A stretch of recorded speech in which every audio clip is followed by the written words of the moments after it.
Gençler barış süreci denilen bu atmosferde evlatları dağa götürülen gençlerin aileleri olarak bildiğiniz üzere haftalardır Diyarbakır'da eylem yapmaktayız. Özellikle barış sürecinde binlerce gencin dağlara götürülmesinin ne sürece ne de Kürt toplumuna bir faydasının olmayacağını her defasında dile getirdik.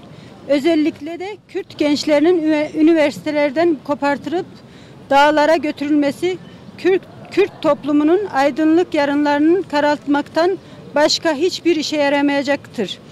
Diyarbakır Büyükşehir Belediyesi'nin önünde başlayan bu eylem sürecinin muhatapları daha tarafsız seslenebilmek adına Dağ Kapı Meydanı'na taşındık.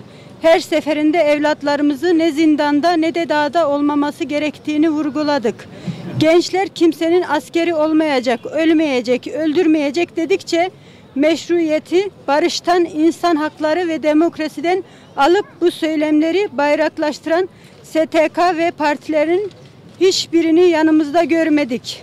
Bugün bu ilkeli, tarafsız ve sahici barış çığlığımıza kulaklarını tıkayanlar yarın bedelini ağır ödeyeceklerdir. Çünkü hiçbir güç annelerin bu haklı isyanlarına karşı durmayacaktır. Ve çünkü bu sahici barışa kulak tıkayıp bu isyanı değersizleştirmeye çalışanlar tarihin çöp sepetine gömüleceklerdir.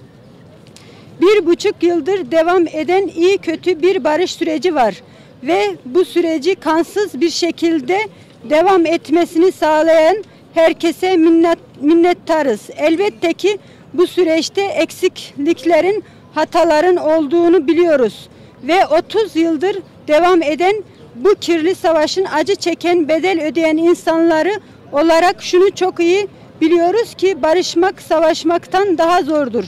Delikanlılık çağındaki bu gençlerin acıların coğrafyasında yaşamak olmalarını fırsat bilen bir dağ romatizmiyle kalem tutan ellerine silah tutuşturmak işini kolayına kaçmak olduğu gibi süreci içinde çıkılmaz bir hale koyduğu bu ortadadır.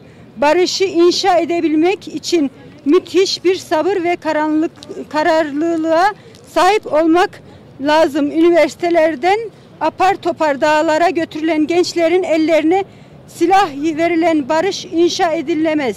Kürtler eski Kürtler değil. Zamanın ruhu değişti artık. Bunu herkesin anlaması lazım. Dişimizden, tırnağımızdan artırarak gözümüzden sakındığımız gençlerimizin okusunlar. Doktor, avukat, mühendis, öğretmen olsunlar diye üniversitelere yolladığımız gençleri hükümetin kalekol ve çözümsüzlük politikalarına karşılık dağlara gittiler demekle bu anlamsız dağ romatizmini silahların gömüldüğü bir barış atmosferinden meşrulaştırmamızı ve kimseye inandıramazsınız. Barış sürecinde gençleri dağlara götürenlere tepki olduğumuz gibi silahların sustuğu, insanların ölmediği bu atmosferde somut bir pratik adımların atılmamasını da eleştirdik. Ancak bu tarafsız ve sahici barış çığlığımızı bir tarafa çekip siyasi malzeme yapmaya çalışanlar olduğu gibi barışı sloganlaştıranlar hiçbir zaman yanımızda olmadılar. Oysa ki bu eylem toplumsal ve sahici bir barışa evrilmez noktasında inisiyatif geliştirebilir.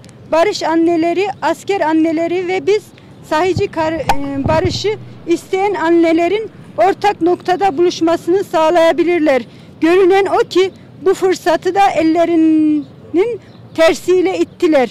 Evet, Diyarbakır'dan başlattığımız ve tekrar Diyarbakır'a döneceğimiz bu eylemimizi şimdilik Ankara'ya taşıyoruz. Sürecin muhataplarının ayaklarına kadar gideceğiz. Meclisteki partilerin bütününden yardım istiyoruz. Yaşı kaç olursa olsun bütün gençlerin evlerine dönmesini konusunda yasal zemin oluşturan ne olur annelerin yüreğindeki bu ateşe bir su dökün. Evlatların için eylem yapan anneler.